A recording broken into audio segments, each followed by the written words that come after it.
Hi friends, welcome to everyday with Ramya.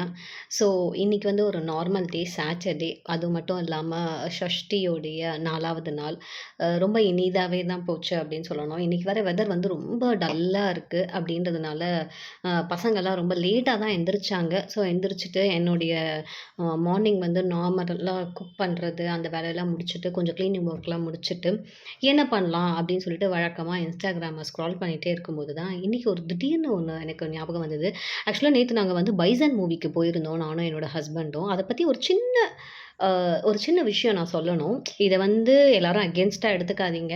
ஏன் அப்படி சொல்றேன் அப்படின்னா, அ அந்த மூவி வந்து ஜாதி பத்தி கொஞ்சம் இருக்கு. கேஸ்ட் பத்தி கொஞ்சம் இருக்கு.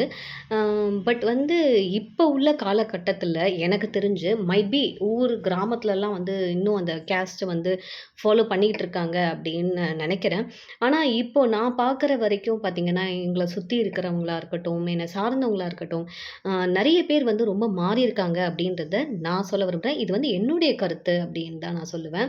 ஏன் அப்படின்னு பார்த்தீங்கன்னா, முன்ன மாரிலாம் வந்து அந்த அளவுக்கு கேஸ்ட்லாம் யாரும் பார்க்கறதில்ல. இந்த மாரி படம் வரும்போது நம்மளுக்கு திருப்பி அத ஞாபகப்படுத்துற மாரி இருக்கு அப்படின்றது என்னோட கருத்து. ஸோ உங்களோட கருத்த பத்தி நீங்க கமெண்ட்ஸ்ல போடுங்க. ஸோ அத பத்தி நம்ம வந்து நாளைக்கு இத பத்தி திருப்பியும் டிஸ்கஸ் பண்ணலாம். ஸோ இனிமே தான் போய் நான் டின்னர் சாப்பிடணும். ஸோ நீங்களும் எல்லாரும் டின்னர் சாப்பிட்டுட்டு have a happy day. Bye.